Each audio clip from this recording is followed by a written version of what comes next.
Today I'm heading to Chongqing with my friend Charlie. I met Charlie in Atlanta in January, and we just happened to be in China at the same time, so we thought why not go to China's cyberpunk city together. We met up at the airport, and after waiting in line for a really delicious egg sandwich that almost made us miss boarding, we hopped on the plane for the 3-hour flight.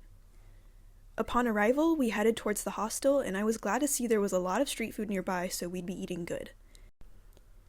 We had a ton of trouble finding the hostel because it was on the 31st floor of this building, and then nobody opened the door for like 10 minutes and I had to call them, but it turned out to be a really amazing hostel with awesome staff and awesome travelers and free homemade bread.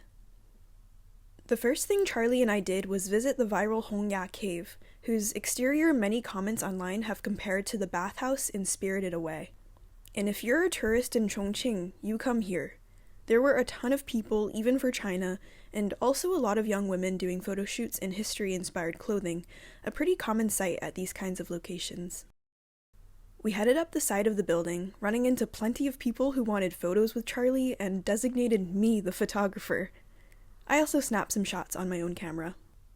Once inside, we realized why it's called Hongya Cave. It seems to be built into the side of the mountain. The steps going up were in this neon-lit concrete area, which looked super cool. There were food vendors on every level, and we tried mala ice cream, which was okay.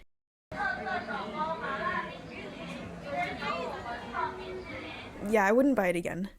We didn't stay for super long simply because it was so crowded, but it was a really cool experience. On the way back to the hostel, we wandered through some alleys and found this side-of-the-road drop-off, which is one of the things Chongqing is famous for.